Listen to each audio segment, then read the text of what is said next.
everybody, and a very warm welcome to today's webinar brought to you by Shared Services Link and sponsored by Redwood.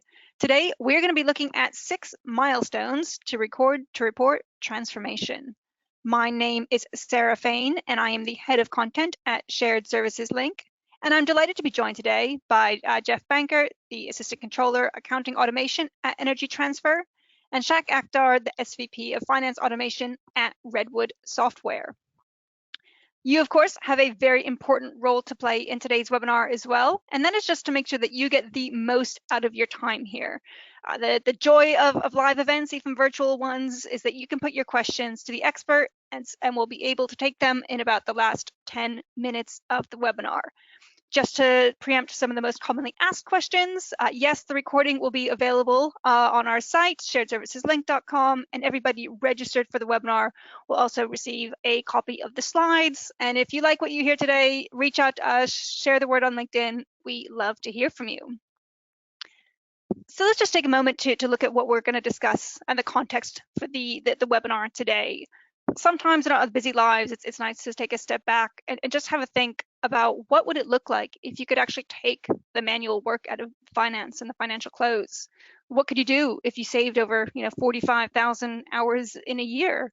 Your team could look really different. It might look leaner. You might be able to take on more analytical work, but it's a nice exercise. And today we're going to be looking how Energy Transfer, which is one of the top 50 largest corporations in the United States, automated task management, balance sheet certification, and manual journal entry with Redwood.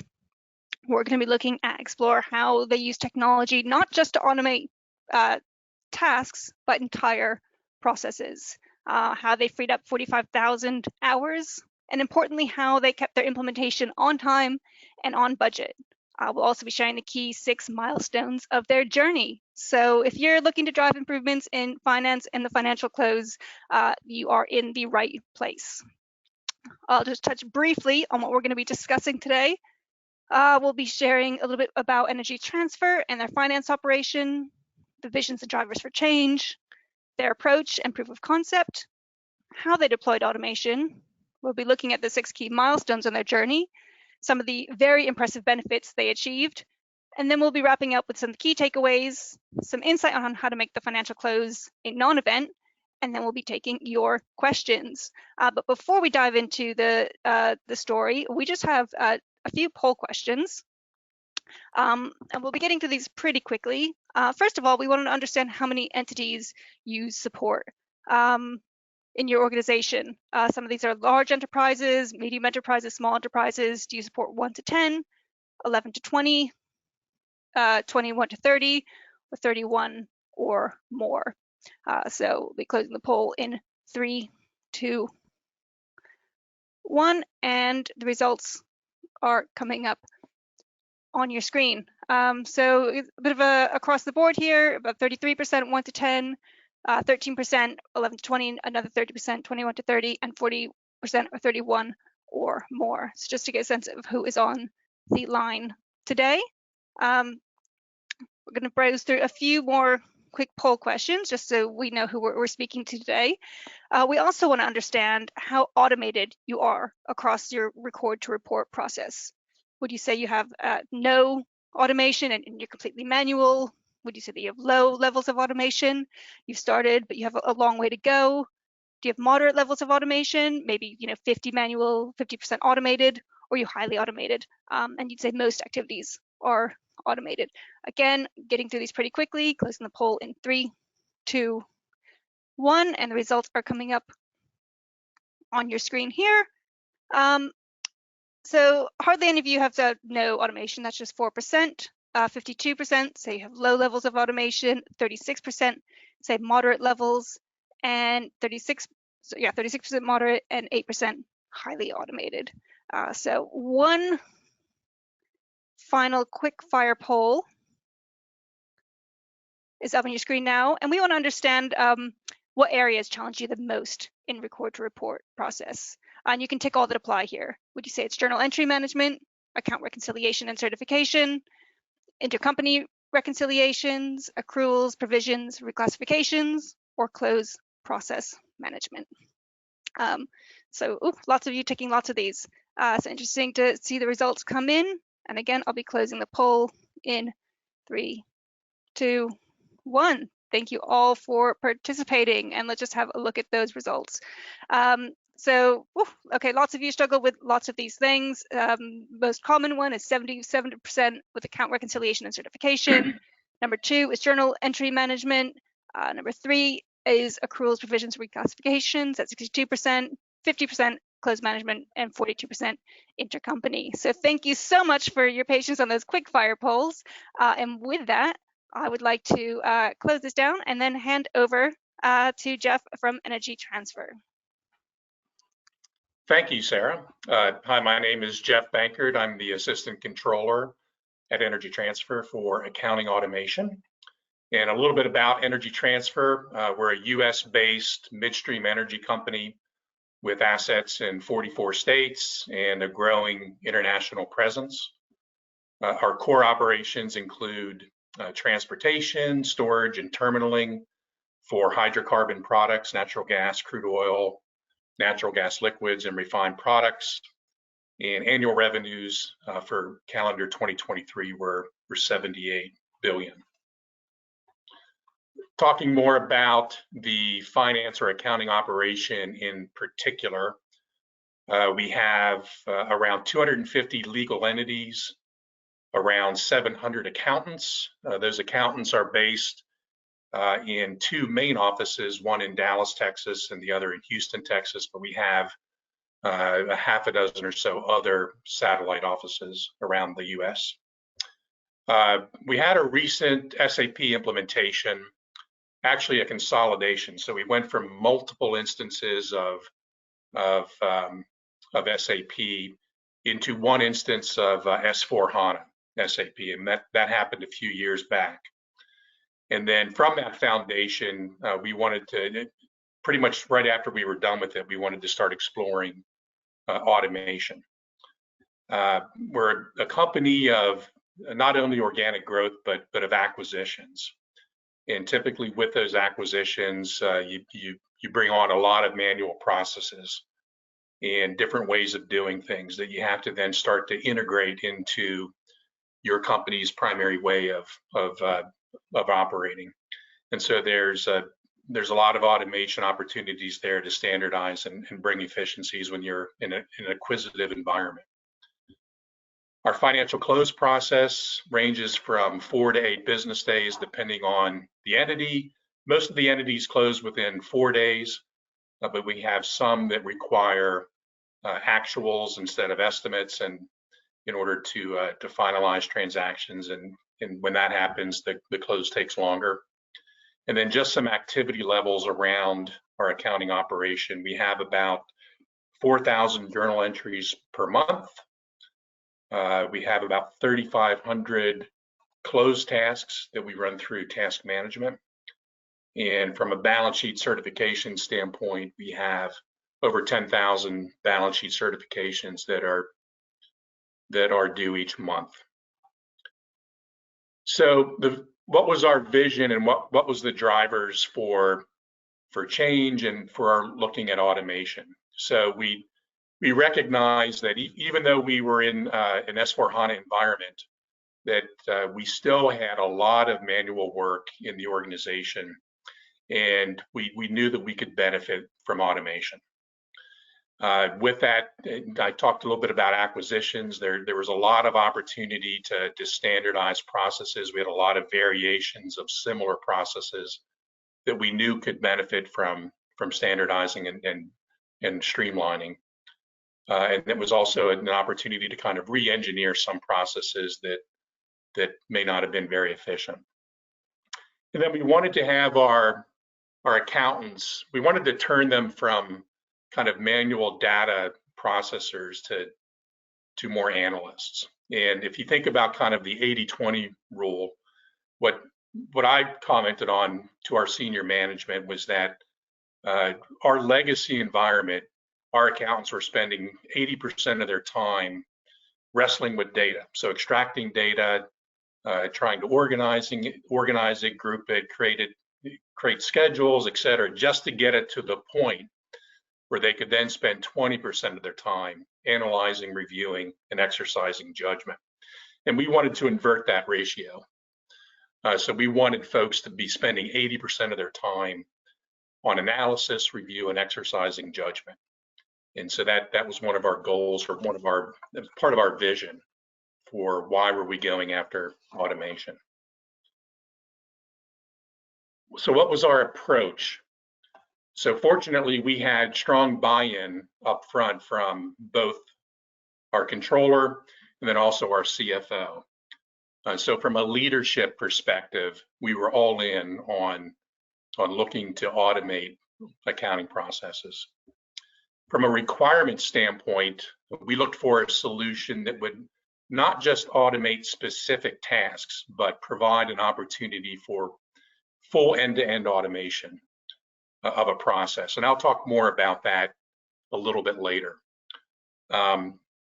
Also with the requirements, we were looking for a solution that we felt would easily integrate into our ERP package, which is SAP.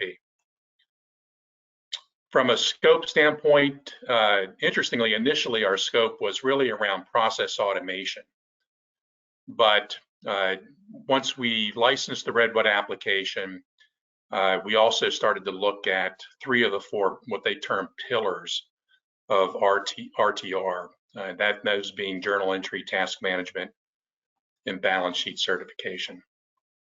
So on our journey, we started off with a proof of concept around process automation. And we conducted a 4-month proof of concept, and we took 3 processes that we wanted to successfully automate, each for different reasons. So the first process was bank reconciliation, so that kind of the common accounting act of taking your general ledger cash balances and reconciling those to bank statements. So at Energy Transfer, we have about 150 bank reconciliations per month that were prepared. And our chief goal in this particular proof of concept was to we wanted to see Redwood compare 2 sources of information, that being, in this case, SAP GL balance and transactional details supporting that balance, to a second source, that being bank statements or files directly from, in our case, Wells Fargo. Second proof of concept was around capital project settlements. And what that is that's we're a company that's got a lot of assets, and we have a lot of capital projects where we're building new assets. And the life cycle of those projects, you have an asset under construction, and then ultimately you settle that asset under construction to a final asset on your books. And so we wanted to automate that. And that was an example of what I would term a complex process. So while it was all within SAP, the steps that had to be performed in order to take that from end to end was well over 20 steps. So it was, again, kind of an example of a complex end-to-end process. And then the final process that we automated was user access provisioning. So this is obviously outside of accounting.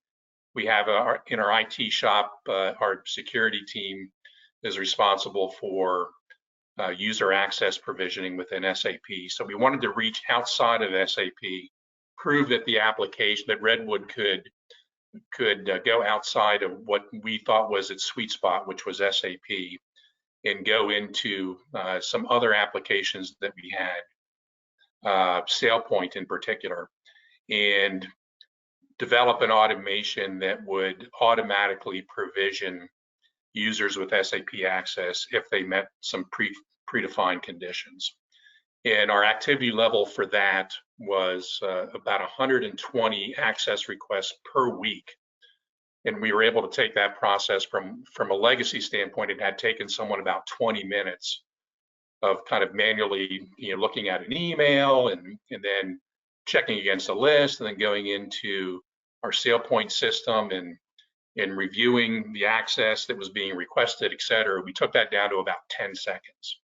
So when you multiply that by 120 requests a week, and you end up with a pretty big number.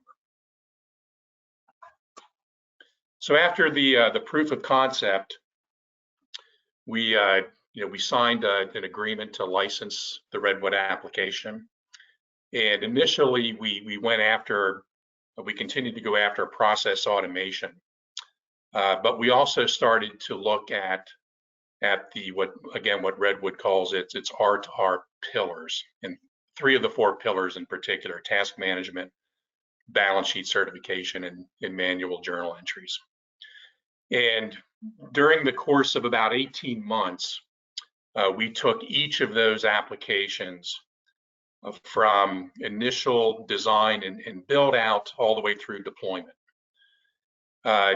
For 2 of the 3, so for task management and for manual journal entry, the timeline, which was about 18 months, involved about 12 months of build out, unit testing, developing training, et cetera, and then about 6 months of deployment. And that deployment consisted of around 30 different accounting teams in a variety of offices, in getting those teams proficient in utilizing the application in a production environment. And when we were done with that deployment activity, we were able to retire 2 applications, that being WindShuttle for journal entries, and then Blackline for balance sheet certification. So looking at milestones, and this, you could term this milestones. You could also term this a list of kind of do's and don'ts to help make our project successful. So developing a clear vision and having senior leadership support, first and foremost. Documenting business requirements with key stakeholders engaged. And this is more of a challenge if the process is also being re-engineered. And that is often the case, at least in our environment, where we have a lot of acquisitions, and with that, different ways of doing kind of similar tasks. So that's a key step, is to make sure you're clear on the business requirements across it with all stakeholders engaged. Active project management. So we developed a kind of a way of managing processes that were kind of spearheaded by these Redwood deployments that involved developing charters, developing outcomes and action items and milestones, and involved in-person recurring project readouts to senior leadership, which really created an accountability for hitting dates that we hadn't had before in accounting. And I credit that as a key reason why we were able to get the deployments done in 18 months. Thinking about user acceptance testing, going beyond what I would call the happy path.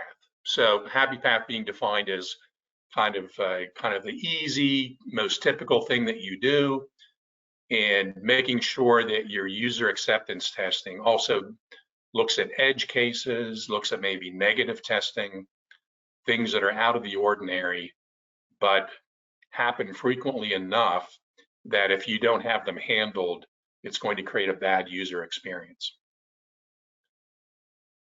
Item 5 would be considering, what does your rollout strategy need to look like? And obviously, if you've got a bunch of locations like we have at Energy Transfer, different physical locations where you have accounting staff, then your rollout strategy needs to include, how do you have outreach to those remote locations? And understand also that when you're automating a process with a new application, you're likely to have very significant change management issues that come up. This is a new way of doing things for people. Resistance to change is real. Folks are sometimes reluctant to give up their manual way of doing things and are reluctant to embrace a product that is forcing them through that kind of change. And so recognize that that exists, and that the training, and don't shortchange the training. That's something we had to kind of consciously keep coming back to. We don't have a training department at Energy Transfer, and so my automation team conducted the training, and we spent a lot of time thinking through what needed to happen around that. And in some cases, we had to go back and do secondary trainings to make sure that we cemented in kind of the new way of doing things. And then finally, I would point to post-deployment. Allow in your project timeline and plan for it from, say, a budgeting standpoint as well, that you're going to need some hypercare. So don't allow the team to just disperse and go back to their day job, so to speak, after the deployment process has been finished, because for us at least, we had a 2 to 4 month hypercare experience where we made sure that we had my automation team members available for kind of on-the-spot assistance. We went back and did some retraining to certain groups, and you may have some defects that come up that, despite your best intentions to build out the application covering all bases, there's, in a big organization, there's really no way you're going to get 100% coverage of all the different ways people are going to be using the applications, or the ways that kind of the off-the-wall things that are going to happen that may break something, right? Things you never thought would happen or never conceived of happening. And so you're going to have those situations, realize that you're going to have those, and plan for them accordingly. So project benefits. So there's kind of two buckets that I grouped here. One with hard savings, one with soft. From a hard savings standpoint, we reduced an awful lot of manual hours, eliminated them. And as you can see here, the total over the last 3 years, it has amounted to 45,000 hours. And we have kind of a constant pipeline of automations that we're continuing to work on. And so that number, I looked at to see that increase over, well, I'm not sure when hopefully it never ends, right? Because there's always opportunities to automate things. We achieved end-to-end process automation and not just task automation. And let me talk a little bit more about that and elaborate. What does that mean, end-to-end process automation versus task automation? And I'll use the bank reconciliation automation as an example. So in our bank reconciliation automation, we have automated from the beginning point, that being the extraction and downloading of bank transactional details and balances, and the extraction of SAP balances. So that's the starting point. And the accountant merely puts in what company, there are 2 entry points to the automation. The accountant enters what company code am I reconciling and what period, what is the end date of the month that I'm reconciling. And from those 2 simple entry points, the automation then takes that, extracts the relevant bank file information, the relevant SAP balance and transactional information, and it puts together a 4 worksheet Excel schedule with a leading schedule, that being the comparison of SAP balances to bank balances, then with supporting schedules including GL balance detail, open transactional details, outstanding checks, each on a different worksheet tab. It then, in the lead schedule, allows for it comes back to the accountant at that point. And that's kind of a key feature of our process automations, is that they're not unattended, they're attended automations. And so there's opportunities for the accountants to interact with the automation as it's running. where there is analysis, judgment, or review that's required as part of the process. So we deliver, the automation creates the schedules, delivers them to the accountants in an email. The accountants then open up the bank reconciliation. They're presented with it, with the schedules as completed by the automated processes. And then their job is to review and identify any timing differences that would cause differences between bank and book, offer any comments, etc. So they're doing the analysis, judgment, and review. They then send the completed rec onto their approver, their manager, for review and sign off. And that all happens within a workflow that is contained within the automated process. And then when it's completed, there's an automatic archiving of the final reconciliation along with the date and timestamps of the approvals, all as part of the automated process. And then that's the endpoint. So I would call that process on end-to-end process automation, as opposed to task automation, which might be just any one of those pieces that we automated. And so that's the power and the flexibility that the Redwood process automation platform provides. And again, 150 bank reconciliations, and on average, we went from 45 minutes to an hour to prepare those bank reconciliations, and now it's about 7 minutes. So that huge, and we do that every month, right? 12 times a year.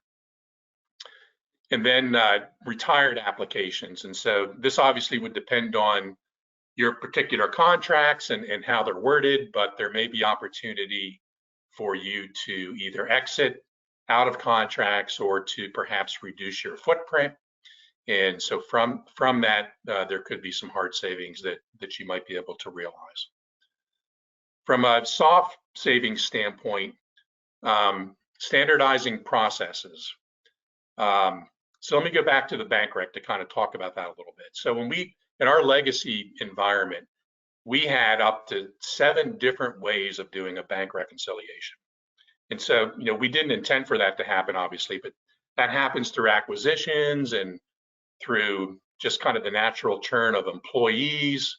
The person who maybe takes over the bank reconciliation role doesn't do it exactly the same way as the person who preceded them. And over time, we ended up with they didn't look the same, right? You opened up the bank reconciliation and they looked different. They weren't formatted the same. They didn't necessarily have all the same information. Mistakes were being made with formulas that maybe weren't being copied over from one worksheet to another. And so creating one process that the automation puts all the schedules together, there is no difference in how they look. They all look exactly the same. There's never any problem with formulas not being copied correctly. There's no math errors ever, right? So all of that variation was eliminated, and that's what I'm getting at when I say it's the opportunity to standardize processes. That obviously the auditors like that, right? Because when they're looking at some of your internal controls and the documentation around that, if they're seeing that you're performing that particular task identically across the organization, that's a good thing from an audit standpoint. Improved ability to scale as the company grows. So while we didn't directly reduce headcount related to the hours saved, we have certainly taken advantage of a couple of things around headcount. One is just the natural attrition that happens with folks retiring, et cetera. And we have not had to hire and replace those people in many instances because of the hour savings that we've accumulated. The other area I'd point to is when we have acquisitions, we have not had to kind of staff up proportionately with the business that we've acquired. And so we've had a lot of efficiency gains that have been driven by the hour savings that we've been able to achieve through the automations. And then the last thing I'll point to is our accountants are really excited about the new skill set development. Once they get past the change, the change management challenges, They're really excited about the new skills. We've had some folks that have joined the automation team from the user community, and there's just a lot of positive kind of vibes coming out of the accounting organization, embracing the automation. So takeaways. So item number one, harmonizing and standardizing before you automate. And I talked some about the bank rec situation, and we had a number of variations in that process, and we standardized that into one way of doing things. And we have countless examples of doing that in our process automations through Redwood. But that would be an area that I would say you have to keep an eye on as well. And in particular, you don't want to automate a process that is broken. And there's kind of a fine line to look out for when you're looking at, you've got a bunch of different ways of doing things versus is the process broken?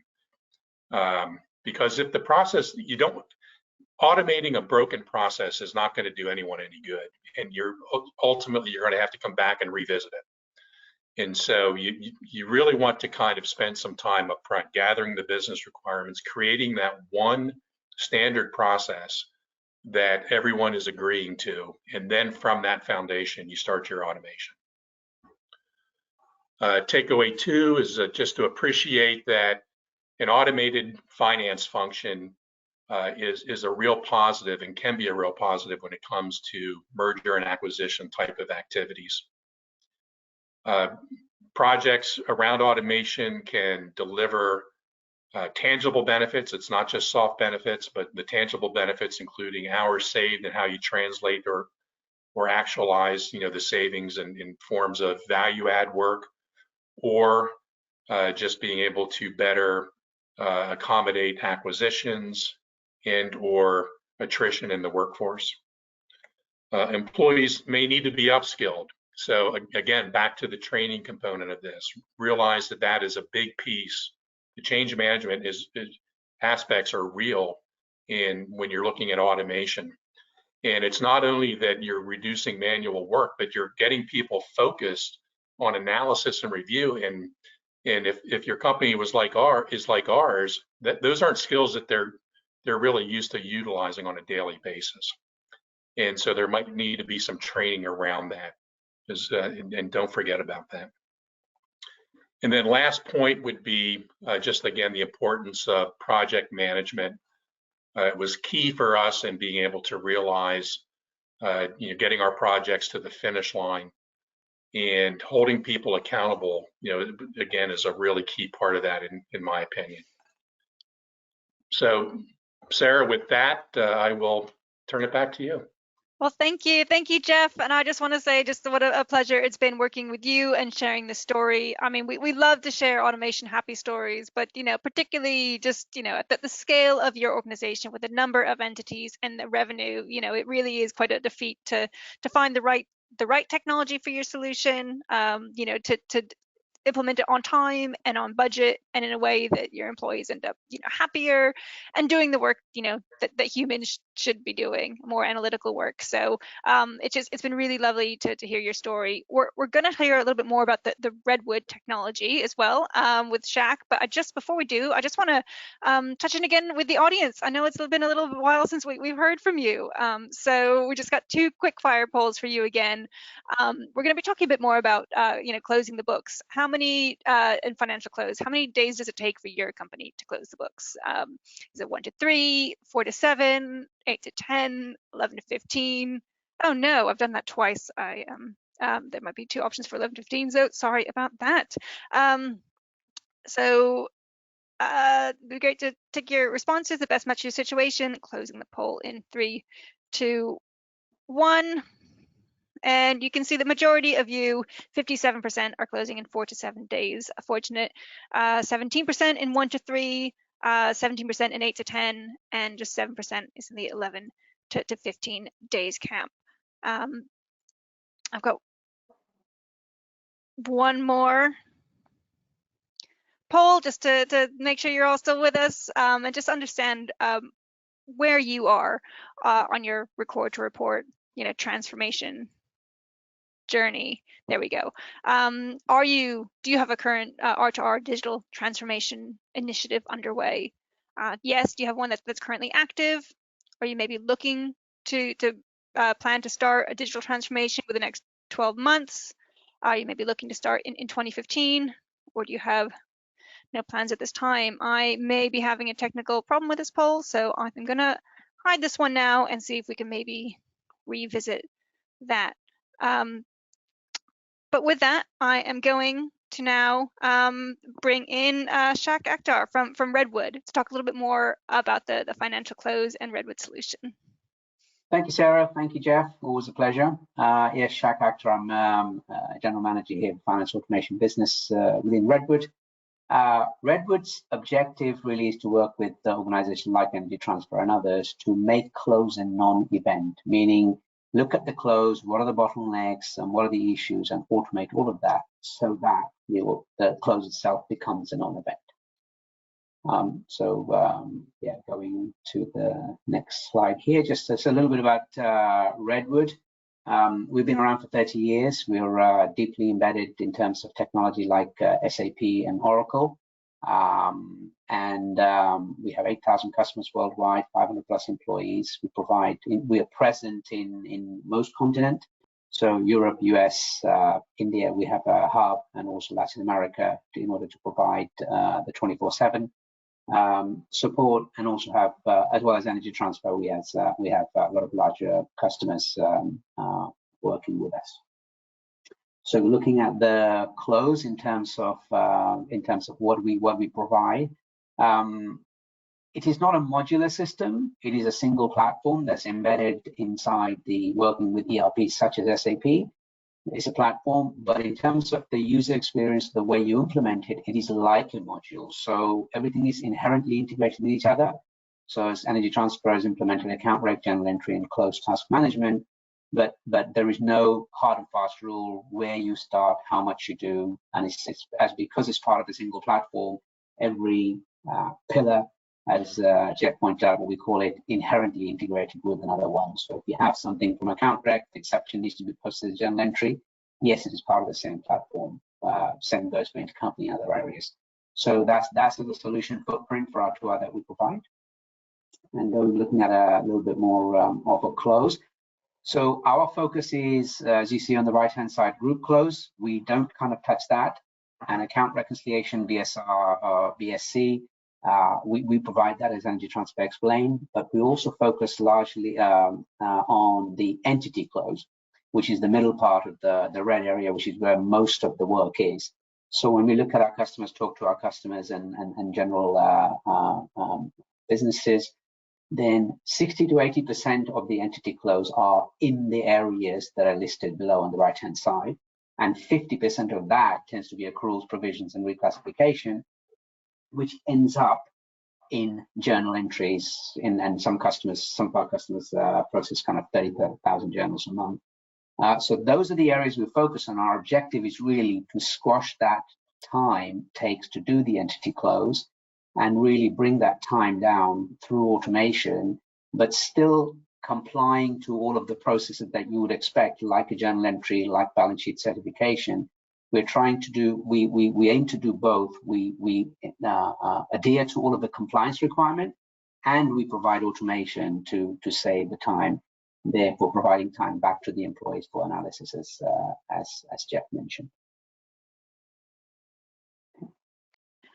Well, thank you so much, Shaq. So really great insight into the Redwood solution as well.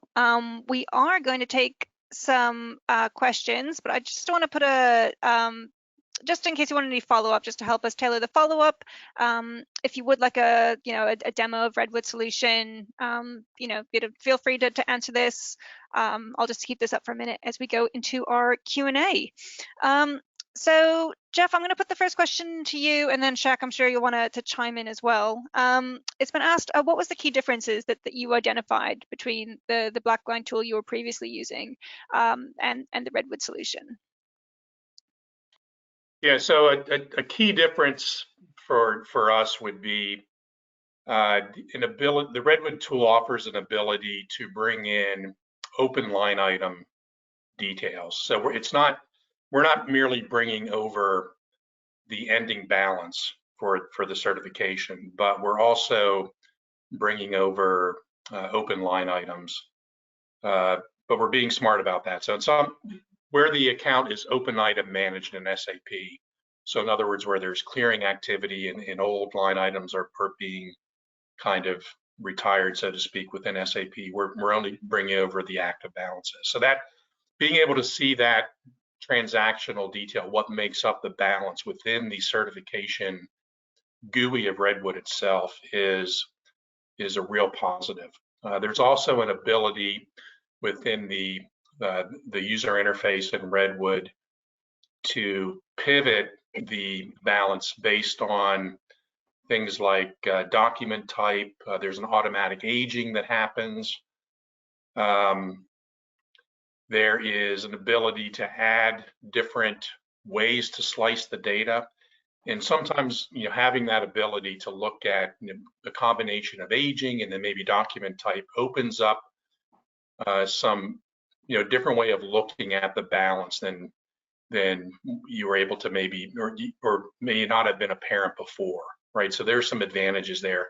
One final thing I would point to that's a huge advantage is that when you bring in the line item detail, if there are any attachments in SAP, like someone attached maybe a PDF or an email or something in support of a transactional posting in SAP, the links to that are actually brought over as part of the import process into Redwood, and the user can actually click and open up the document right from the Redwood application, right, which is a huge time saver in terms of being able to get at the data and validate the balance. So those are some of the big differences that we realized.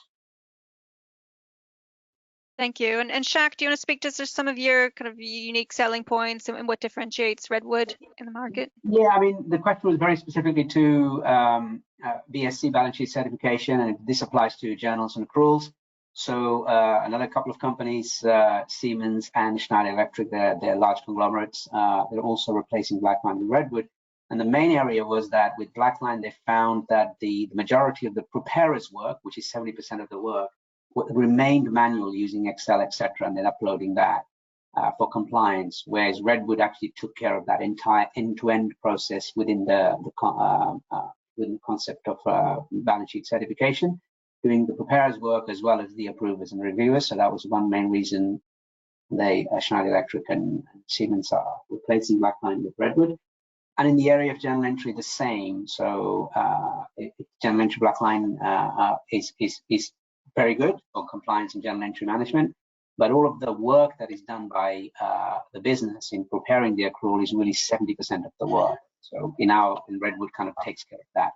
And on the back of that, they're replacing BlackLine with Redwood. That's great, thank you.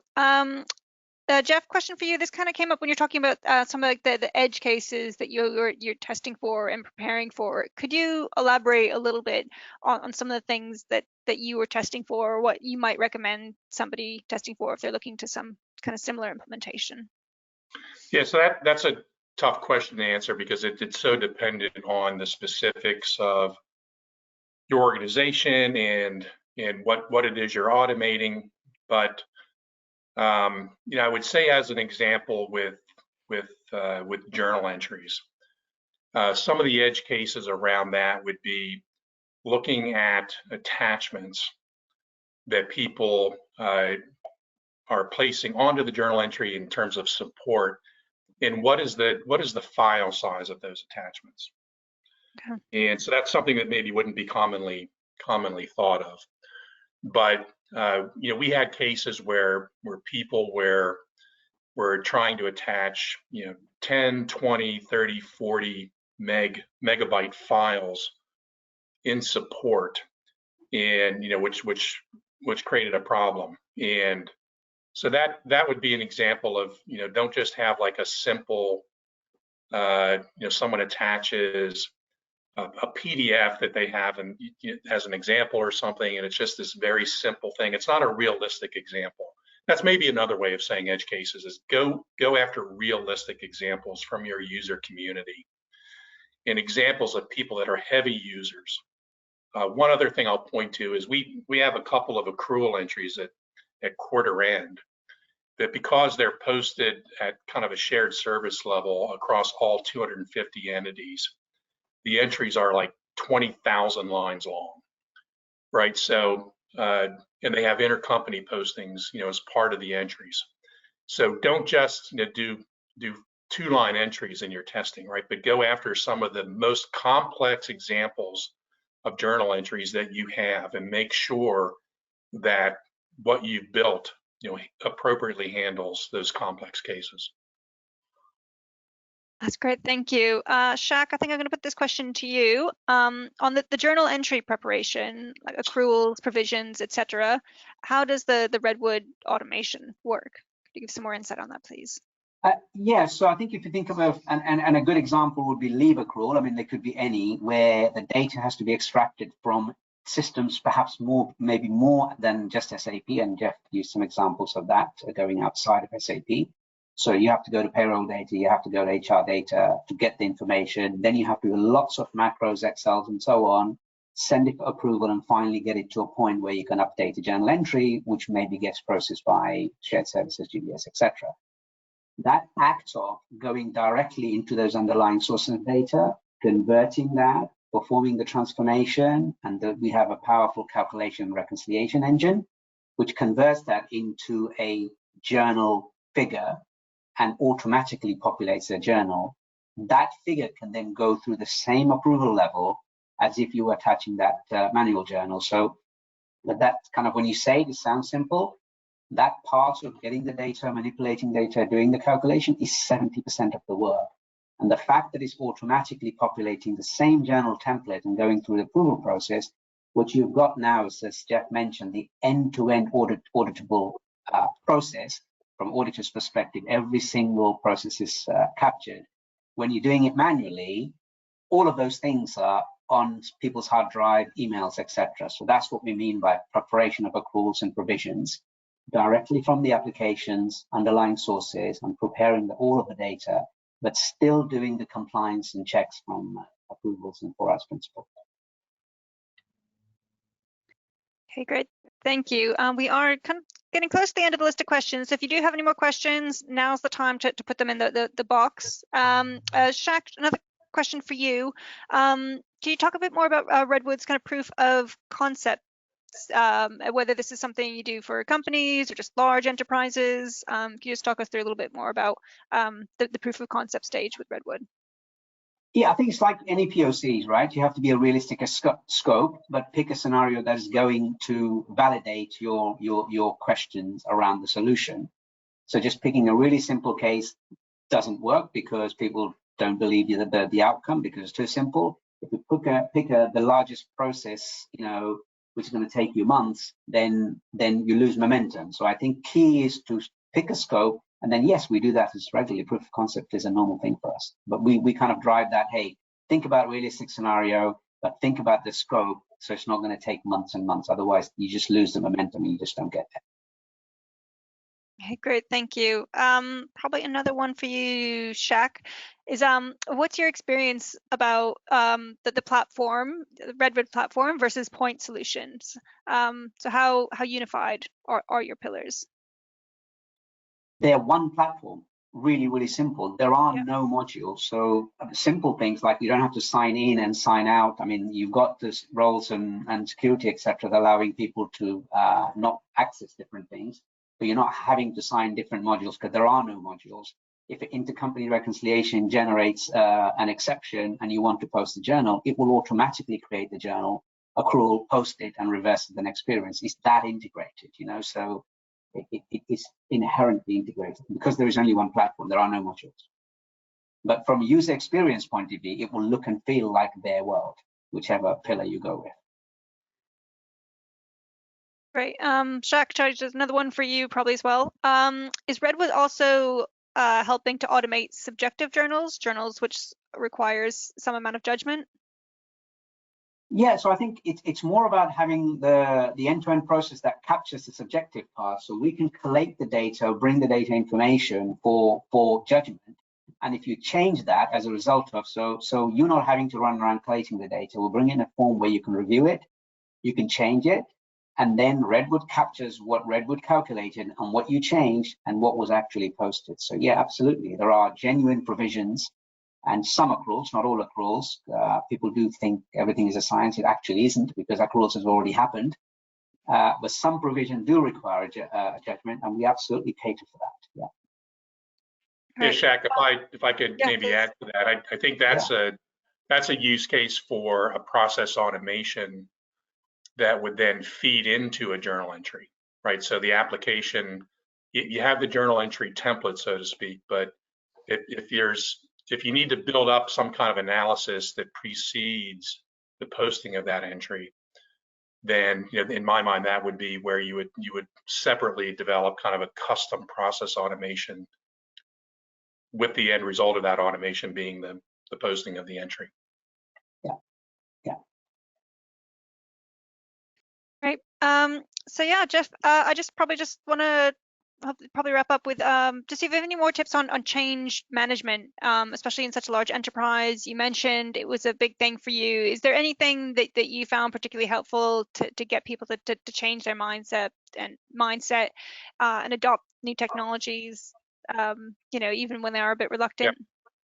Yeah, so I would point to two things there, Sarah. One is FaceTime, right? So the more opportunities you have to get in front of the users, to talk through their concerns, to demonstrate the product, the better, right? As opposed to watch this pre-recorded demonstration, that kind of thing. So FaceTime resonates. And then the other thing we successfully used at Energy Transfer is we plucked people out of the organization as subject matter experts, and we trained them up to help us deliver the training, right? So it was that resonated with the teams as well, made it more effective. Great. All right. Well, I just want to say a really big thank you to everybody who's been on the webinar today. Thank you so much, Jeff and Shaq, for the work put into this presentation. I think everybody on the line today has learned an awful lot. Thank you so much to everybody on the line today. Thank you for taking all the poll questions that I've thrown at you. We can't see you, but we can feel you. And thank you for your lovely and thoughtful questions. Thanks to everyone, the Redwood team behind the scenes as well. They're just a pleasure to work with. So if you do have any questions, please reach out to us. We love to answer them, and I've got a number of other webinars coming up, some in Record to Report, Procure to Pay. We'd love to see you at those as well, so check out our site, and we look forward to welcoming you next time. Thank you all, and goodbye.